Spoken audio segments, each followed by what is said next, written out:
Hello students, how are you today? Are you happy? I hope so. I hope so. All students are happy and healthy. Students, welcome to Radiant Learning. जैसा कि आप जानते हैं last class में हमने adverb पढ़ा था और आज हम एडवर्ब के कुछ क्वेश्चंस डिस्कस करेंगे और जानेंगे कि किस तरह के एग्जाम्स में एडवर्ब से रिलेटेड क्वेश्चंस आते हैं। तो एडवर्ब आप लोगों ने पढ़ा था कि एडवर्ब हम किसको बोलते हैं, तो ध्यान दे, एडवर्ब एक ऐसा वर्ड हमने पढ़ा जो कि डिस्क्राइबिंग वर्ड है और वो डिस्क्राइब किसको करता है। तो जनरली आपने देखा था कि एक एडवर्ब जब भी आप यूज करेंगे एडवर्ब तो वो डिस्क्राइब किसको करेगा, एक वर्ब को डिस्क्राइब करने वाला वर्ड आप यूज करते थे, एक एडजेक्टिव को डिस्क्राइब करने वाला वर्ड, कभी कभी एडवर्ब खुद को भी डिस्क्राइब करता है तो एडवर्ब अपने आप को भी डिस्क्राइब कर सकता है। तो ये जो वर्ड है ना, हम इसको ही बोलते हैं एडवर्ब। तो एडवर्ब एक डिस्क्राइबिंग वर्ड होता है, जनरली किसके लिए, वर्ब के लिए, पर कभी कभी एडजेक्टिव के लिए और कभी कभी एडवर्ब के लिए डिस्क्राइबिंग वर्ड जो होता है वो एडवर्ब होता है। ठीक है ना। इसको हिंदी में किस नाम से जानते थे, क्रिया विशेषण के नाम से इसको जानते थे। इसको बोलते थे क्रिया विशेषण, क्रिया की विशेषता बताने वाला क्रिया विशेषण। ठीक है ना। तो एक कह सकते हैं कि एडवर्ब डिस्क्राइबिंग वर्ड किसके लिए बन जाता है, हमारे वर्ब, एडजेक्टिव, एडवर्ब, कभी कभी प्रेपोजिशन, प्रेपोजिशन को डिस्क्राइब करने वाला वर्ड भी यही होता है, कभी कभी प्रेपोजिशन को डिस्क्राइब करता है। और इसके टाइप्स कितने थे, तो आपने देखा होगा ना, इसके कुछ टाइप्स पढ़े होंगे आपने, तो कुछ खास टाइप्स के नाम बता दूं आपको मैं। तो आपने पढ़ा होगा टाइप्स में, एक टाइप में पढ़ा होगा आपने कि एडवर्ब ऑफ मैनर यूज किया होगा हमने। मैनर, तो मैनर वो वर्ड होता है जो एल वाई से बनता है, एल वाई से, यानी किसी एडजेक्टिव में एल वाई लगाते हैं तो मैनर बन जाता है, स्लो से स्लोली, हार्ड से हार्डली बन जाता है। ठीक है ना। तो पहला मैनर हो गया। फिर हमने पढ़ा था, याद करो, आपने पढ़ा reason, adverb of reason, why का रिप्लाई। एडवर्ब व्हेन, व्हेन होता है टाइम वाला वर्ड्स। और फिर होता है वेयर, वेयर क्या होता है, एक तरह से आप प्लेस के लिए। तो रीजन हो गया। और आप व्हेन वाले ही वर्ड को याद करो, क्या बोलते थे, व्हेन वाला जो एडवर्ब होता था उसको हम बोलते थे किस नाम से, उसको टाइम के नाम से जानते थे हम, टाइम के नाम से। तो टाइम वाले वर्ड्स को ही हम क्या बोल देते थे, मैनर। मैनर के बाद रीजन, फिर टाइम, फिर प्लेस। ये कुछ टाइप्स हैं एडवर्ब के।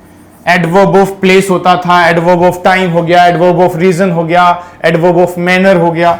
ठीक है। आपने नेगेशन वाले वर्ड देखे कि ना का रिप्लाई अगर मैं सेंटेंस में दूं तो नेगेशन बन जाता है। एफर्मेशन हो सकता है, हां का रिप्लाई एफर्मेशन होता है, हां का रिप्लाई एफर्मेशन होता है। तो ये भी हमने एडवर्ब सीखा। इंटेरोगेटिव एडवर्ब सीखा होगा आपने कि क्वेश्चन वाले वर्ड्स, क्वेश्चन वाले वर्ड्स भी एडवर्ब होते थे, इंटेरोगेटिव। रिलेटिव, दो सेंटेंसों को जोड़ने वाले वर्ड्स भी सीखे थे हमने एडवर्ब के अंदर।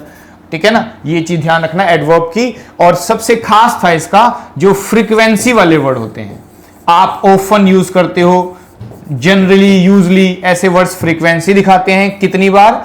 और एक होता है डिग्री, डिग्री, हाउ मच, कभी कभी वेरी, कभी कभी मच, कभी कभी टू। तो ये कुछ टाइप्स हैं, ये सारे टाइप्स आप लोगों ने पढ़े हैं जब हमने आपको टाइप ऑफ एडवर्ब पढ़ाया होगा। तो ये सारे टाइप्स हमने डिस्कस किए थे। आज हम क्वेश्चन की प्रैक्टिस करेंगे कि इनमें से कौन कौन से क्वेश्चन एग्जाम में आते हैं। जरा पहला क्वेश्चन देखो क्या लिखा हुआ है और आप देखो इसमें क्या एरर दिखाई देता है। सेंटेंस को पढ़ के बताना क्या एरर दिखाई देता है। देखो जरा, he is being very politely for. अब देखो पोलाइटली लिखा है ना, तो आप यहां देखो, यह पोलाइटली एल वाई वाला वर्ड्स है, पोलाइट से बनता है पोलाइटली।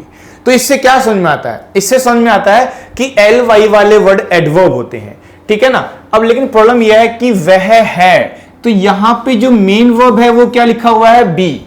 लेकिन ध्यान रखना स्टूडेंट्स कि जब आप एल वाई वाला यूज करते हो ना वर्ड, तो मैनर होता है, यानी मैनर का एक टाइप होता है जो एल वाई वाले वर्ड्स होते हैं।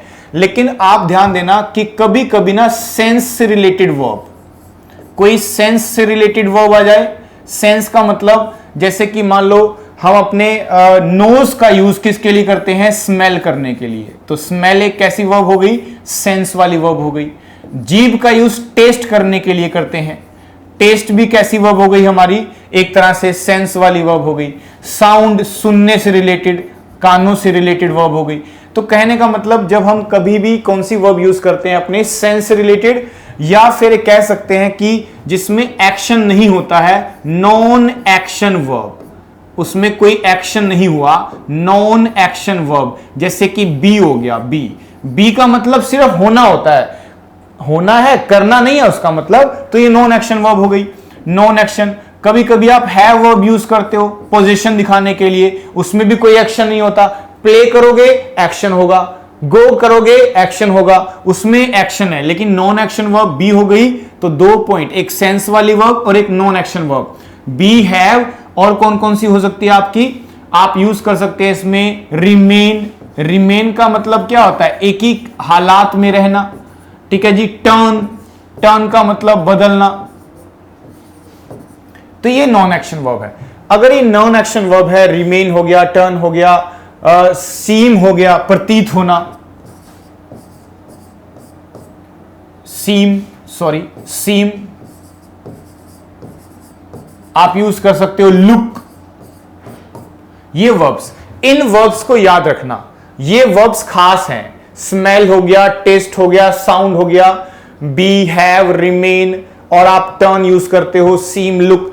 इन वर्ब के साथ याद रखना, ये जो मैंने वर्ब्स की लिस्ट दिया ना आपको, इन वर्ब्स के साथ आप क्या नहीं कर सकते, तो आप इन वर्ब के साथ एडवर्ब नहीं यूज कर सकते। क्या यूज नहीं कर सकते, एडवर्ब। और एडवर्ब को यूज नहीं करते तो इसके प्लेस पे हम क्या यूज करते हैं, एडजेक्टिव यूज करते हैं। एडजेक्टिव यूज करते हैं एडवर्ब की जगह पे। तो अब जरा ध्यान दो, जैसे मैंने लिखा कि ही इज बीइंग, तो ये इज वर्ब लिखी है ना, आप देखो बी की ही फॉर्म को इज बोलते हैं, इसका मतलब नॉन एक्शन वर्ब। और नॉन एक्शन वर्ब में कभी भी हम क्या नहीं लिख सकते, एल वाई वाला वर्ड यानी एक एडवर्ब। तो हमें इस पोलाइटली की जगह पे क्या लिखना चाहिए, पोलाइट लिखना चाहिए, पोलाइट। तो इसका मतलब हुआ आंसर। आंसर जो है, एरर जो है ए में नहीं था, एरर कहां दिखाई दिया, बी में। बी में एरर है, ठीक है ना। इस इज की वजह से हमें क्या लिखना चाह रहा, polite. He is being very polite होना चाहिए, पोलाइटली नहीं। इन वर्ब्स को याद कर लो, इन वर्ब्स के साथ एडवर्ब नहीं लिखा जा सकता, एडजेक्टिव लिखा जाता है, ये ध्यान रखना। चलो जी, next question. I am full of energy today because I soundly slept. Soundly slept, अब देखो, अब जब भी मैनर यूज करते हो, जैसे साउंड से बना है साउंडली, तो एल वाई वाला वर्ड एडवर्ब ऑफ मैनर होता है, आपने पढ़ा होगा। तो इसकी पोजीशन दो तरह से होती है, या तो आप क्या करो, दो ऑप्शन बनेंगे, पहले एडवर्ब लिख दो, एडवर्ब ऑफ मैनर लिखो पहले, पहला ऑप्शन। फिर उसके बाद आपने क्या किया, वर्ब लिख दी। एक ऑप्शन तो ये है आपके पास, ठीक है। ये दूसरा ऑप्शन क्या रहेगा कि पहले वर्ब लिख दो, फिर प्लस में आप बाद में क्या लिखो, मैनर लिखो। मैनर का मतलब एडवर्ब लिखो। तो इन दोनों में से कौन सा कॉम्बिनेशन सही है ये समझना चाहिए। तो आप ध्यान रखना, पहले वर्ब आती है फिर मैनर आता है, पहले मैनर फिर वर्ब नहीं, पहले वर्ब फिर मैनर, यानी ये वाला कॉम्बिनेशन गलत है, इसको नहीं लिखा जा सकता, जबकि ये कॉम्बिनेशन सही है। तो आप देखो ना, ऐसे होना चाहिए था, पहले स्लेप्ट आना चाहिए था फिर साउंडली आना चाहिए था, पहले वर्ब आनी चाहिए थी फिर साउंडली आना चाहिए था। तो एरर मार्क करना होगा मुझे, तो मैं कौन से पार्ट में करूंगा, सी में, क्योंकि इसको ऐसे लिखना चाहिए था कि आई am full of energy today because I slept soundly last night. Slept soundly, इस तरह से लिखना चाहिए था हमें, ठीक है जी। ये है आपका क्वेश्चन। आगे देखो, अब नेक्स्ट क्वेश्चन देखते हैं। मैंगोस टेस्ट, अब ध्यान दो, टेस्ट लिखा आ गया ना, टेस्ट वर्ब है। तो अभी अभी हमने पढ़ा है कि अगर स्मेल आ जाए, टेस्ट आ जाए, तो हम क्या नहीं लगा सकते, एडवर्ब, हमें क्या लगाना पड़ता है, एडजेक्टिव। तो यहां टेस्ट की वजह से यहां मोर स्वीटली नहीं होगा, मोर स्वीट। और देखो, मोर लगाने की जरूरत भी नहीं पड़ेगी, आप यहां स्वीट का ही क्या कर दोगे, आपको स्वीट का ही क्या कर देना है, ईआर लगा देना है। तो क्या बन जाता है, स्वीट से बनेगा स्वीटर, स्वीट से बन जाएगा स्वीटर। यानी एरर मार्क करना हो तो किस में किया जाएगा, बी में किया जाएगा। बी में एरर है, स्वीटली नहीं होगा। क्यों नहीं होगा, आप सब जानते हैं कि टेस्ट एक सेंस वाली वर्ब है, और सेंस वाली वर्ब में एडवर्ब का यूज नहीं, एडजेक्टिव का यूज करना होता है। तो स्वीटली का एडजेक्टिव क्या होता है, स्वीट, और उसका कंपैरेटिव वर्ड लेना है, क्योंकि देन लगा हुआ है, तो स्वीटर लिख दो आप यहां। She did her job. अब देखो उस लड़की ने अपना काम किया, उस लड़की ने अपना काम किया एज बेटर एज शी। अब आप ध्यान दो कि आपने कुछ पेयर्स को पढ़ा होगा, एक होता था एज का पेयर एज और एक पढ़ते थे सो का पेयर एज। ये दोनों पेयर पढ़े होंगे आपने, कंजंक्शन में भी पढ़े होंगे आपने, कंपैरिजन में भी पढ़ा होगा। तो आप ध्यान देना, इन जब भी इन दोनों पेयर का यूज करते हैं ना सिमिलैरिटी और डिससिमिलैरिटी के लिए, तो बीच की डिग्री हमेशा कैसी रहती है? Positive degree. पॉजिटिव डिग्री यानी इसके बीच की डिग्री जो मुझे लिखनी है वो कैसी रखनी पड़ेगी? पॉजिटिव डिग्री लिखनी पड़ेगी। तो इसका मतलब सबसे पहला काम तो ये है कि जो ये बेटर लिखा है ना, इसको हटाना पड़ेगा यहां से। बेटर तो आएगा ही नहीं क्योंकि ये कंपैरेटिव डिग्री है। बच्चे कह रहे सर बेटर की जगह क्या लिख दो? गुड लिख दो, गुड लिख दो। अब देखो ज्यादातर बच्चे यही बोलेंगे कि सर बेटर नहीं गुड लिख दो, क्योंकि एज का पेयर लिखा है तो बीच में डिग्री कैसी होनी चाहिए जी? पॉजिटिव होनी चाहिए। और पॉजिटिव डिग्री है तो बेटर का पॉजिटिव क्या होता है? गुड। और जैसे ही लिखोगे गलत हो जाएगा, ये बात भी ध्यान रखना। देखो अब यहां से आपको पता होना चाहिए कि चलो मान लिया कि गुड होना चाहिए था, लेकिन क्या आप जानते हैं कि गुड और बैड यूज करते थे डिग्री में नाम, लेकिन एक ऐसे ही आप गुड यूज करते थे, एक ऐसे ही आप वेल यूज करते थे। वेल यानी दोनों का एक ही मीनिंग होता है, दोनों का मीनिंग एक ही होता है। गुड का मतलब ही अच्छा होता है और वेल का मतलब ही अच्छा होता है। तो फर्क क्या है फिर? दोनों में फर्क ये होता है कि हमें सेंटेंस को पढ़ के ये देखना होता है कि हमें नीड किसकी है। अगर जिसकी नीड होगी ना वही वर्ड यूज किया जाएगा। देखो गुड का मतलब क्या होता है? गुड का मतलब अच्छा है, वेल का मतलब भी अच्छा है, लेकिन गुड हम किसी नाउन को बोलते हैं, यानी किसी पर्सन को, प्लेस को, थिंग को हम अच्छा बोल देते हैं। नाउन को, और जो नाउन को डिस्क्राइब करने वाला वर्ड होता है ना, वो ध्यान रखना, वो हमेशा एक ऐसा वर्ड माना जाता है जिसको किस नाम से जानते हैं? एडजेक्टिव के नाम से। यानी एडजेक्टिव तो गुड एडजेक्टिव होता है हमारा, एडजेक्टिव होता है। वेल आ गया जी, तो वेल क्या है जी? वेल भी अच्छा होता है, लेकिन ये हमेशा एक्शन को दिखाता है, वर्ब को दिखाता है। अच्छा किसको दिखाना है? वर्ब को। और वर्ब को अच्छा दिखाओगे तो वर्ब को डिस्क्राइब करने वाला वर्ड क्या होता है? हमारा एडवर्ब होता है। दोनों में यही फर्क है, बस मीनिंग वाइज तो दोनों सेम है और दोनों पॉजिटिव डिग्री है। इन दोनों का जब कंपैरेटिव डिग्री बनेगा ना, तो आपको क्या लिखना पड़ेगा? बेटर इसका कंपैरेटिव डिग्री बनेगा और बेस्ट इसका क्या बनेगा? सुपरलेटिव बनेगा। यह ध्यान रखना कि good better best, well better best. फर्क सिर्फ इतना है कि ये गुड इंसानों को अच्छा दिखाता है, वेल उसके काम को अच्छा दिखाता है, यानी ये एडवर्ब है और ये एडजेक्टिव है। तो बताओ इसमें क्या बोला जा रहा है कि she did her job as good as के एज वेल एज होना चाहिए। बच्चे कह रहे सर वेल होना चाहिए, क्योंकि हम उसको थोड़ी ना अच्छा दिखा रहे हैं, उसके काम को अच्छा दिखा रहे हैं, और काम को अच्छा दिखाएंगे तो हमें क्या चाहिए होगा? एडवर्ब। तो गुड का एडवर्ब क्या होता है? वेल। ये भी तो पॉजिटिव डिग्री है भाई, पॉजिटिव डिग्री तो दोनों ही है, बस फर्क यह है कि एक्शन को अच्छा दिखा रहा हूं कि मैं इंसान को अच्छा। तो मैंने किसको अच्छा दिखाया है? एक्शन को। एक्शन को अच्छा दिखाने के लिए वेल लिखना चाहिए। आगे से ध्यान रखना इस बात का, वो भी और भी क्वेश्चन आ सकता है। तो आई रिपीट कि क्या करना है आपको? Good better best, well better best, दोनों में फर्क ये रहेगा कि एक एडवर्ब होती है और एक एडजेक्टिव। अगर मुझे बॉय को अच्छा दिखाना है तो मैं क्या लिखूंगा? Well boy. भाई वेल बॉय लिख सकते हो क्या आप? वेल बॉय गलत, वेल बॉय थोड़ी लिखेंगे, आप लिखोगे गुड बॉय, क्योंकि हमें बॉय से पहले एडजेक्टिव चाहिए और एडजेक्टिव गुड होता है। ठीक है, ये चीज। अब मैं किसी के काम को अच्छा दिखाऊंगा तो मुझे वेल लेना पड़ेगा, यही एक अंतर है। आगे देखिए, शी डज हर वर्क। फिर से वही क्वेश्चन देखो कि वह अपना काम करती है। कैसे करती है अपना काम? क्या लिखा हुआ है? Good as she. अब देखो पहली चीज तो इसका पेयर पूरा करोगे ना, तो यहां एज लगाना पड़ेगा आपको इस तरह से, वर्क एज गुड एज। अब देखो क्या एज गुड एज होना चाहिए? बच्चे कह रहे सर बिल्कुल नहीं, क्योंकि उसके काम को अच्छा दिखाएंगे तो गुड नहीं, यहां पे क्या लगाना चाहिए आपको? वेल लगाना चाहिए। वेल, यहां पे वेल, जैसे यहां पे था वेल वैसे ही वहां भी वेल आएगा। ठीक है जी, आगे देखो, शी इज इधर डम्ब और डेफ इफ नॉट बोथ। अब देखो जब भी कभी बोथ के साथ नोट आए ना, तो दो ऑप्शन माइंड में बनने चाहिए आपके। एक ऑप्शन ये बनता है कि कभी कभी ना आप देखोगे कि नीदर लिखा हुआ है, नीदर। अब बच्चे कह रहे सर नीदर का मतलब होता है दो में से कोई एक, कि दो ऑप्शन मिल रहे हैं, दोनों में से कोई नहीं, दो ऑप्शन मिल रहे हैं, पर बात तो मैं किसी की भी नहीं करना चाहता, ना तो इसकी बात करना चाहता हूं ना इसकी, दोनों में से कोई नहीं, नीदर। और अच्छा बोथ की बात करोगे तो बोथ का मतलब क्या है, बोथ का भी तो वही मतलब निकलता है। बोथ की जब बात करोगे तो बोथ का मतलब भी होता है दोनों में से कोई नहीं, अगर आप बोथ के साथ क्या लगा देते हो, नॉट। बोथ नॉट का मतलब भी होता है ना तो ये ना वो, दोनों में से कोई नहीं, सेम मीनिंग।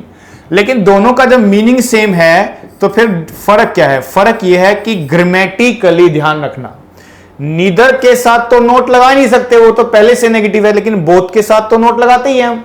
लेकिन ऐसा लिखना ग्रामेटिकली इनकरेक्ट माना जाता है एग्जाम में। क्यों माना जाता है, इसका रीजन यही है कि जब आप एक वर्ड से काम चला सकते हो तो दो वर्ड क्यों लिख रहे हो, क्योंकि जब नीदर का मतलब दो में से कोई नहीं तो बोथ नॉट क्यों लगा रहे हो, इसीलिए ये गलत माना जाता है और ये बिल्कुल सही माना जाता है। तो जब जब कभी क्या करना हो, दो में से कोई नहीं दिखाना हो तो एक ही ऑप्शन रहेगा आपके पास, नीदर। तो क्या लिखा है देखो, नॉट बोथ। तो जब जब नॉट और बोथ एक साथ आएगा उसका रिप्लेसमेंट हमें किससे देना पड़ता है, नीदर से। हमेशा नीदर से उसका रिप्लेसमेंट दिया जाएगा, यहां नीदर लगाना पड़ेगा, आपको ध्यान रखना, ठीक है जी। तो शी इज ईदर डम और deaf if neither, if neither हो जाएगा। बोथ और नॉट कभी एक साथ नहीं आने चाहिए, याद रखना, नीदर आ सकता है, बोथ नॉट नहीं आएंगे आगे भी क्वेश्चन में, कैसा भी क्वेश्चन हो। आगे देखो, शी साउंडेड, अब साउंडेड भी फिर से हमें एक सेंस वाली वर्ब मिल रही है, शी साउंडेड वेरी सैडली। अब हमने अभी भी पढ़ा है कि साउंड वर्ब के साथ, साउंड वर्ब के साथ ध्यान दो, यहां लिखा है साउंड वर्ब के साथ क्या नहीं आएगा, एडवर्ब, एडजेक्टिव आएगा ना। एडजेक्टिव आएगा तो क्या करेंगे आप लोग यहां सैडली नहीं लिखेंगे, इसकी जगह पे क्या लिख देंगे, सैड लिख देंगे, तो आंसर सही हो जाएगा। यानी मुझे एरर दिखाना हो तो मैं कौन से पार्ट में, बी पार्ट में इसका एरर दिखाऊंगा, ठीक है। इसका बी पार्ट में एरर होगा और इसका एरर किस में हो गया, इसका एरर था सी में, सी में एरर था और ये बी में एरर है। सैडली की जगह पे क्या लिखना चाहिए, सैड, साउंडेड वर्ब के कारण। वर्ब से पता चलता है एडवर्ब लगाना है कि एडजेक्टिव लगाना है, इस बात का ध्यान रखें। आगे देखते हैं, all the peoples stood up respectively. अब देखो सारे के सारे जो स्टूडेंट्स पीपल थे वो सारे के सारे क्या कर रहे हैं, रिस्पेक्टिवली क्या कर रहे हैं, उठ रहे हैं। क्यों, आगे बताया है क्यों, as the guru entered the room, as the guru entered the room है ये, entered the room, entered the room. अब फिर से इसमें बात समझ में आती है, देखो हमें कि जब हम रिस्पेक्टिवली लिख रहे हैं तो हम तो बोलना चाह रहे हैं आदर से, रिस्पेक्ट से, तो रिस्पेक्ट तो एडजेक्टिव होता है ना, रिस्पेक्ट क्या होता है, एडजेक्टिव, जिसका मतलब सम्मान से हो गया, रिस्पेक्ट से। लेकिन अगर मुझे इसी का क्या लिखना है, एडवर्ब, तो मैं रिस्पेक्ट तो लिखूंगा ही लिखूंगा, रिस्पेक्ट से बन जाएगा आगे रिस्पेक्टफुली, क्या बन जाएगा, रिस्पेक्टफुली। तो यानी इसमें रिस्पेक्टिवली नहीं होना चाहिए था, हमें यहां लिखना चाहिए था रिस्पेक्टफुली, रिस्पेक्टफुली आंसर होना चाहिए कि all the people stood up respectfully, आदर से खड़े हुए। कैसे खड़े हुए, रिस्पेक्टफुली खड़े हुए। तो एरर जो है वो कहां होगा, बी में एरर है, बी में एरर मार्क किया जाएगा, ठीक है जी। आगे देखते हैं, आगे देखो, I did not know hardly. अब देखो आप सब जानते होंगे कि कुछ नेगेटिव वर्ड्स होते हैं, आपने देखा होगा कुछ नेगेटिव वर्ड यूज करते हैं, आप इसको बार बार लिख के देखा करो कौन कौन से नेगेटिव वर्ड होते हैं। तो आप यूज करते थे नेगेटिव वर्ड में रेयरली, आप कुछ यूज करते थे रेयरली, ठीक है, आपने रेयरली यूज किया, हार्डली, स्कार्सली, स्कार्सली, नेवर, ठीक है, बेयरली। ये सब क्या है, ये नेगेटिव वर्ड है, और इनके साथ अगर मैं नॉट लगाऊं तो क्या सही माना जाएगा, बिल्कुल गलत, क्योंकि नेगेटिव वर्ड के साथ नॉट लगाने की कोई जरूरत नहीं पड़ती, इसीलिए गलत, उनके मीनिंग के अंदर ही नेगेटिव होता है। तो हार्ड, रेयरली, बेयरली, स्कार्सली, नेवर, बेयरली, और हम यूज करते हैं कभी कभी तो सेल्डम, सेल्डम, सेल्डम। तो सेल्डम भी हमारा क्या वर्ड होता है, नेगेटिव वर्ड। इनके साथ नोट नहीं लगा सकते ना, तो यहां पे जो डिड नॉट है इसको लगाने की जरूरत नहीं है, और इस हार्डली को यहां लिखा जा सकता है I hardly, I hardly know नहीं रहेगा अब, क्योंकि देखो डिड है ना, डिड के साथ तो फर्स्ट फॉर्म आएगी, पर इसका अगर पॉजिटिव स्ट्रक्चर बनेगा तो यहां पे नो का हम कौन सी फॉर्म लिख देंगे, सेकंड फॉर्म लिख देंगे न्यू, तो हो जाएगा आई हार्डली न्यू एनीवन हो जाएगा। तो एरर कहां होगा, ए में होगा। ये सॉल्यूशन भी बता दिया क्या होना चाहिए। आगे देखो, ही इज इनफ टॉल। अब देखो इनफ डिग्री का ही एक वर्ड होता है, डिग्री के कुछ एडवर्ब होते थे, डिग्री के कुछ एडवर्ब पढ़ते थे हम, जैसे टू हो गया, वेरी यूज कर लिया आपने, टू मतलब डबल ओ वाला, मच यूज कर लिया आपने, फेयरली यूज कर लिया, फेयरली, ठीक है, रादर यूज कर लिया। ये कुछ हम डिग्री वाले वर्ड्स यूज करते थे, इनके बाद एडजेक्टिव आता था, इनके बाद एडजेक्टिव आता था हमेशा। ये एडजेक्टिव को डिस्क्राइब करते हैं डिग्री वाले वर्ड्स, ठीक है ना। Too smart, very smart, much smarter, fairly easy, rather difficult, ऐसे ऐसे वर्ड यूज करते थे। लेकिन उन सब में ना इनफ उल्टा चलता है। बाकी डिग्री वाले वर्ड्स क्या कहते हैं कि उनके बाद एडजेक्टिव आना चाहिए, लेकिन जो इनफ वर्ड होता है, इनफ, तो इनफ वर्ड जब भी यूज किया जाता है ना तो दो तरह से, एक ये एडजेक्टिव बनता है तो नाउन से पहले आता है, नाउन से पहले। कब, जब इस इनफ को हम क्या मान रहे हैं, एक एडजेक्टिव मान रहे हैं, एडजेक्टिव। एडजेक्टिव का मतलब विशेषण। जैसे हम बोल सकता हूं इनफ मनी, इनफ मनी, तो इनफ मनी, मनी से पहले इनफ है ना, तो आप उसको एडजेक्टिव मानोगे। और अगर मैंने क्या किया, इसी इनफ को लिख दिया enough tall, enough tall, enough tall, तो ये सही है कि टॉल इनफ होना चाहिए।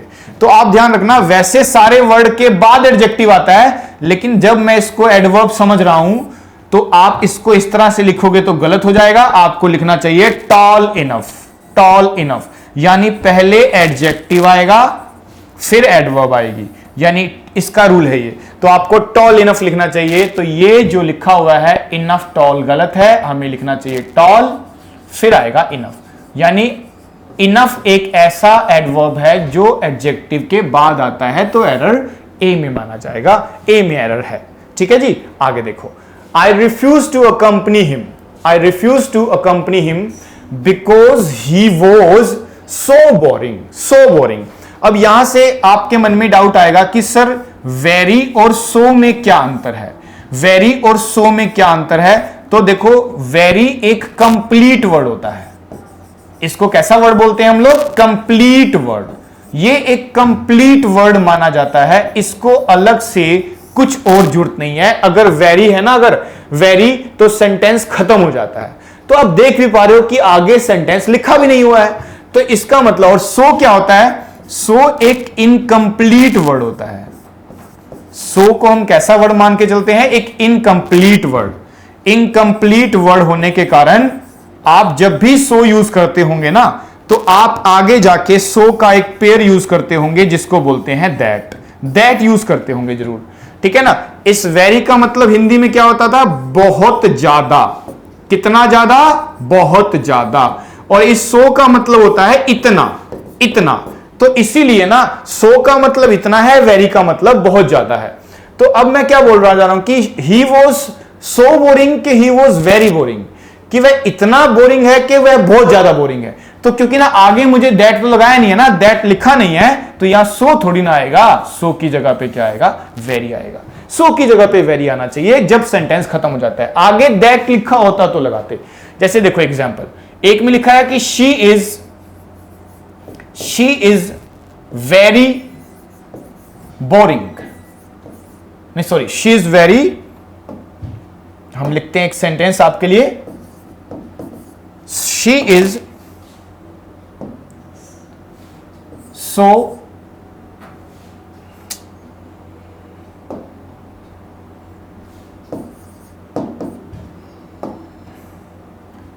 ब्यूटीफुल। अब देखिए, एक ये लिख दिया हमने सेंटेंस, इसका मीनिंग है कि शी इज वेरी ब्यूटीफुल। और एक मैं लिख रहा हूं आपके लिए कि शी इज सो ब्यूटीफुल। अब देखो दोनों के मीनिंग में क्या अंतर है।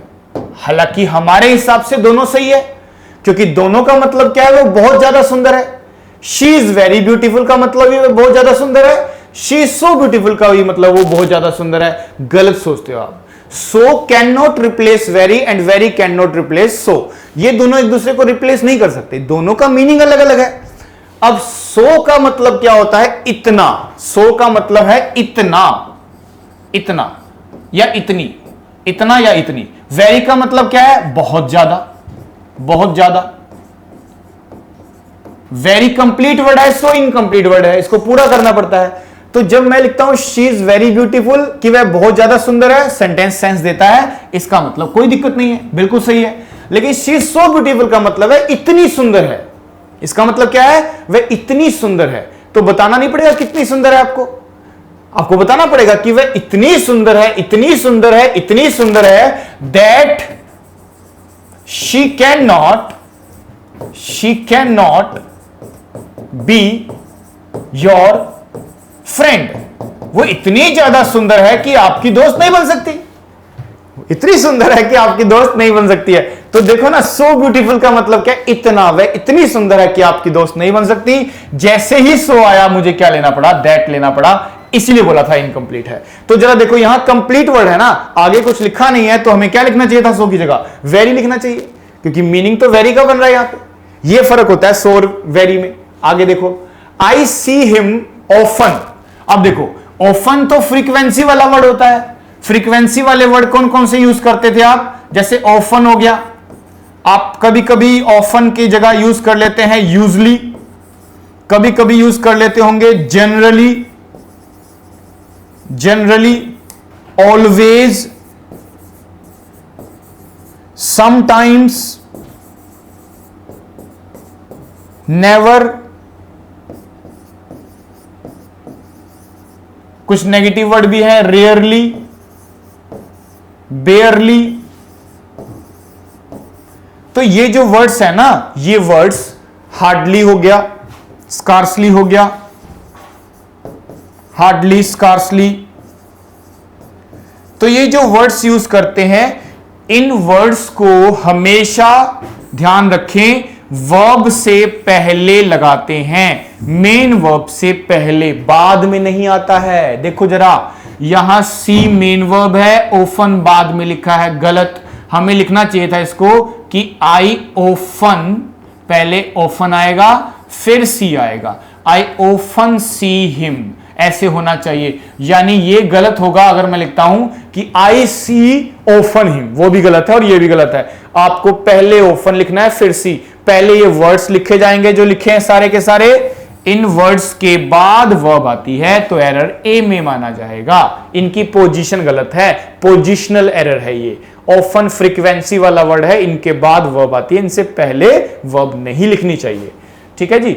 माई father is very quicker than I at chess. अब देखो, यहां पे फादर और मेरा कंपैरिजन हो रहा है, और कंपैरिजन किस में लिखा हुआ है? कि क्विकर है, क्विकर, कि वो मुझसे क्विकर है। अब जरा देखो कैसे इसमें हम समझ पाएंगे गलत है कि सही है, कि my father is very quicker. अब यहां पे देखने वाली बात यह है कि क्या आप ये जान सकते हैं कि वेरी और मच में भी अंतर है?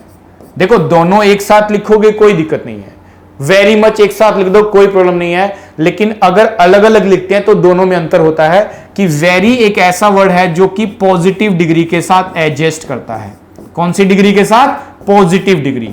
पॉजिटिव डिग्री के साथ एडजस्ट करने वाले वर्ड को क्या बोलते हैं? हम इसको बोलते हैं वेरी। मच क्या होता है? कंपैरेटिव डिग्री को फॉलो करता है, कंपैरेटिव डिग्री। अब कंपैरेटिव डिग्री और पॉजिटिव डिग्री तो आप जानते ही होंगे कि high, higher, highest, high, higher. अब क्विकर ईआर वाला वर्ड है तो कौन सी डिग्री है वो? कंपैरेटिव। और कंपैरेटिव डिग्री में वेरी नहीं आता, इसीलिए इसके प्लेस पे क्या लिखना पड़ता है हमें? मच। तो क्या हो जाएगा? मच क्विकर देन, कि my father is much quicker than I at chess. तो वेरी पॉजिटिव डिग्री के साथ लगाया करो और मच कंपैरेटिव डिग्री के साथ। जैसे आपको लिखना है स्मार्ट, तो मच स्मार्ट होगा कि वेरी स्मार्ट होगा? बच्चे कह रहे सर वेरी स्मार्ट होगा क्योंकि पॉजिटिव डिग्री है। अब मैं स्मार्ट को लिख दूं स्मार्टर, स्मार्टर, तो स्मार्टर कौन सी डिग्री है? कंपैरेटिव। तो यहां वेरी स्मार्टर थोड़ी ना होगा, मच स्मार्टर लिखना पड़ेगा। यह समझना है आपको, वेरी और मच में यही अंतर होता है। अब देखो, never in the history there has been as shrewd a mentor as Chanakya. अब देखो इसमें क्या प्रॉब्लम आ रही है कि हम सेंटेंस की शुरुआत किससे कर रहे हैं? Never say. नेवर तो नेगेटिव वर्ड होता है।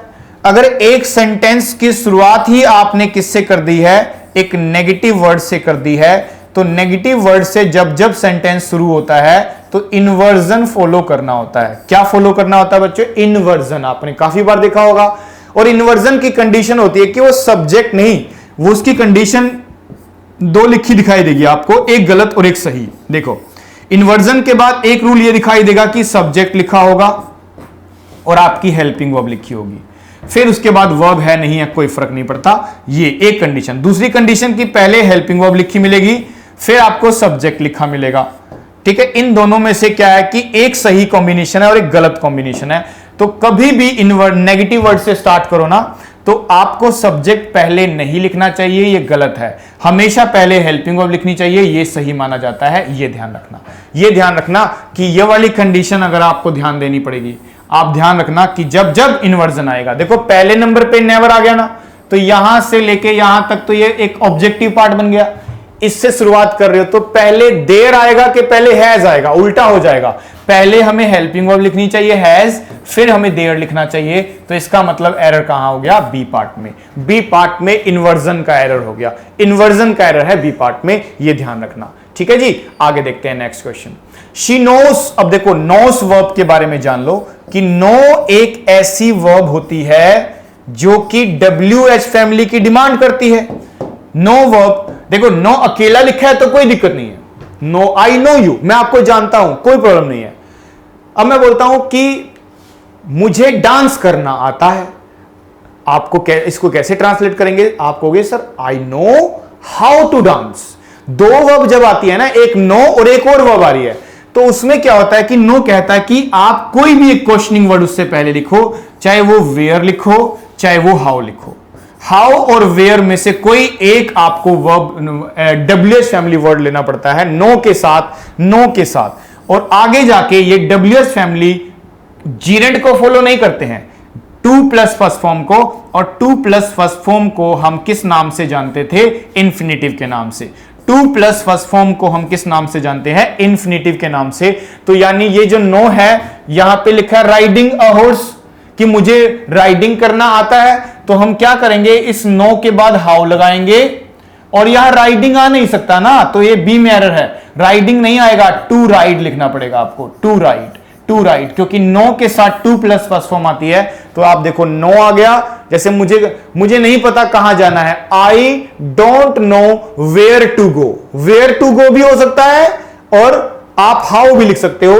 तो हाउ टू राइड, यानी एरर यहां हो गया। नो के बाद आपको हाउ लगाना होता है, वेयर, और साथ में 2 के साथ फर्स्ट फॉर्म, तो राइडिंग नहीं टू राइड होना चाहिए। ठीक है जी, आगे देखो। दो ही वॉज ब्रेव, हालांकि वो ब्रेव था, he could not face the ups and downs of life manly. वो अपने उतार चढ़ाव को फेस नहीं कर पाया, मैनली यानी एक मैनली तरह से फेस नहीं कर पाया, बहादुरों की तरह। अब इसमें एक प्रॉब्लम यह है कि मैनली लिखा हुआ है। अब देखो कुछ वर्ड्स में ध्यान रखना, जैसे मैं आपके लिए एक वर्ड लिखता हूं माइजर, माइजर। ठीक है, मैंने आपके लिए एक वर्ड लिखा कावर्ड, कावर्ड। ठीक है, आपके लिए मैंने एक वर्ड लिखा friend, friend. Man, MAN, man. ठीक है, ये वर्ड्स लिख दिए मैंने आपके लिए। मैंने आपके लिए एक वर्ड लिख दिया ऑर्डर, ऑर्डर। ठीक है, एक वर्ड क्या लिख दिया मैंने आपके लिए? ऑर्डर। अब जरा देखो, ऑर्डर, माइजर, माइजर का मतलब कंजूस होता है। ठीक है, और कावर्ड का मतलब क्या है? कायर, डरपोक है। और फ्रेंड जानते ही है, मैन भी आप जानते हैं, ऑर्डर भी आप जानते हैं।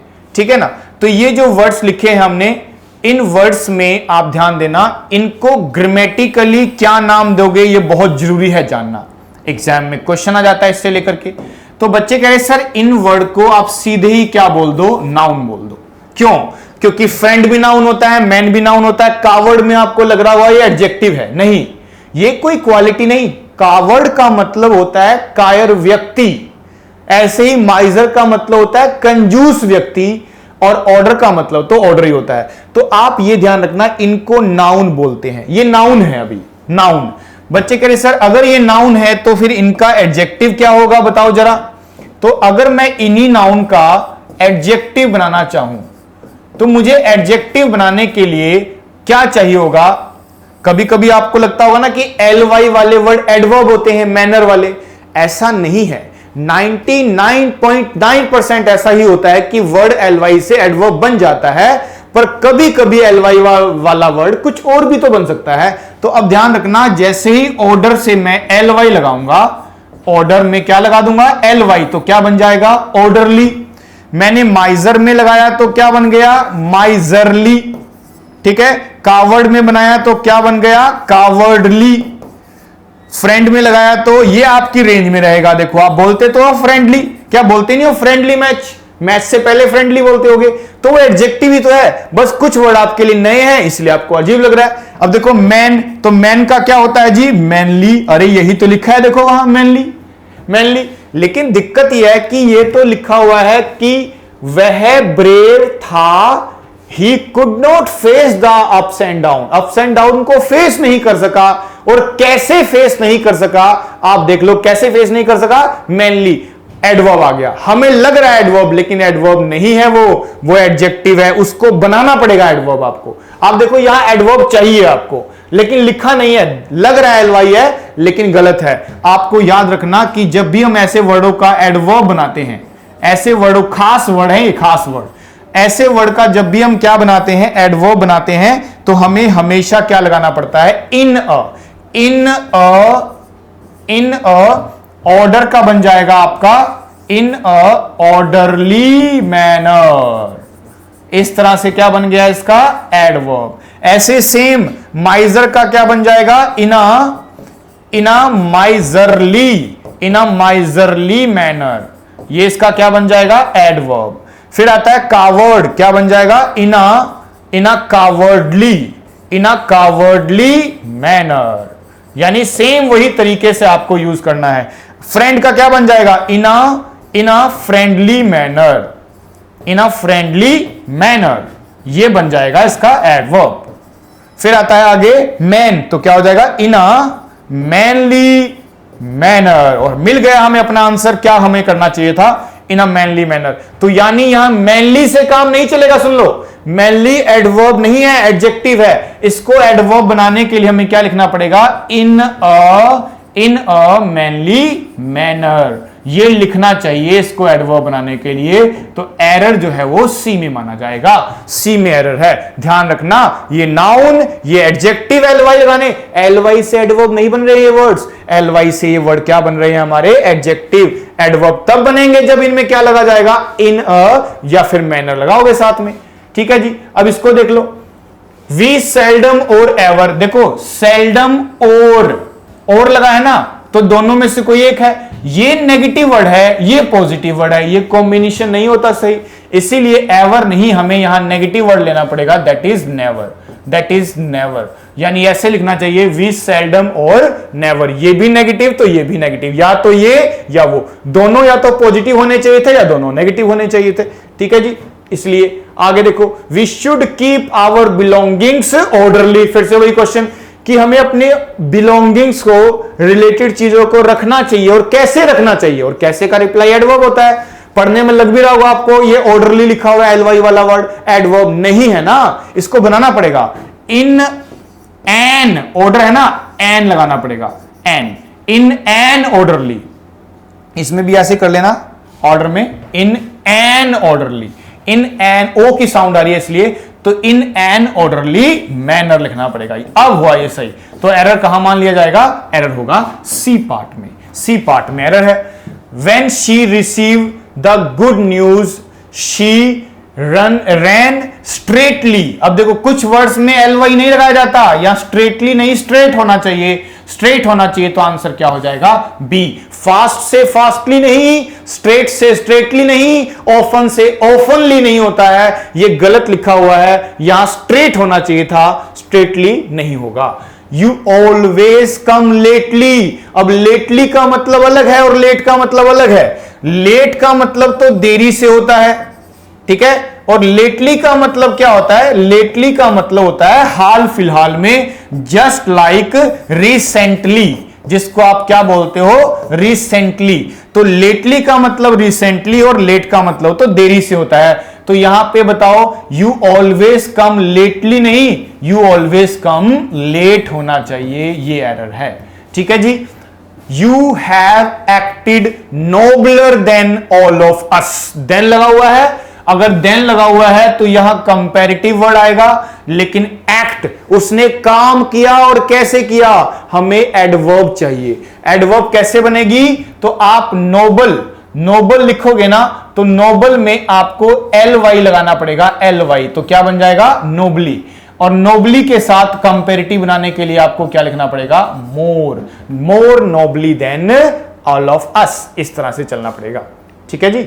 You should have sufficiently collaterals. तो यहां सफिशिएंटली कलेक्टरल, यानी ये तो नाउन है, कलेक्टरल तो एक नाउन है, और नाउन से पहले एडवर्ब नहीं एडजेक्टिव होता है, तो क्या लिखना चाहिए? सफिशिएंट। तो यहां पे बी में एरर होगा, सफिशिएंट कलेक्टरल होना चाहिए।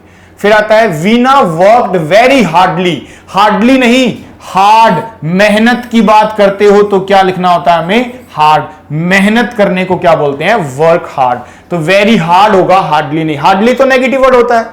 फिर आता है शी साउंडेड वेरी सैडली। तो ये हो चुका है क्वेश्चन, साउंडेड का, सैडली नहीं, सैड होगा। ये नॉन एक्शन वर्ब, जो हमने सेंस वाली वर्ब बोली थी।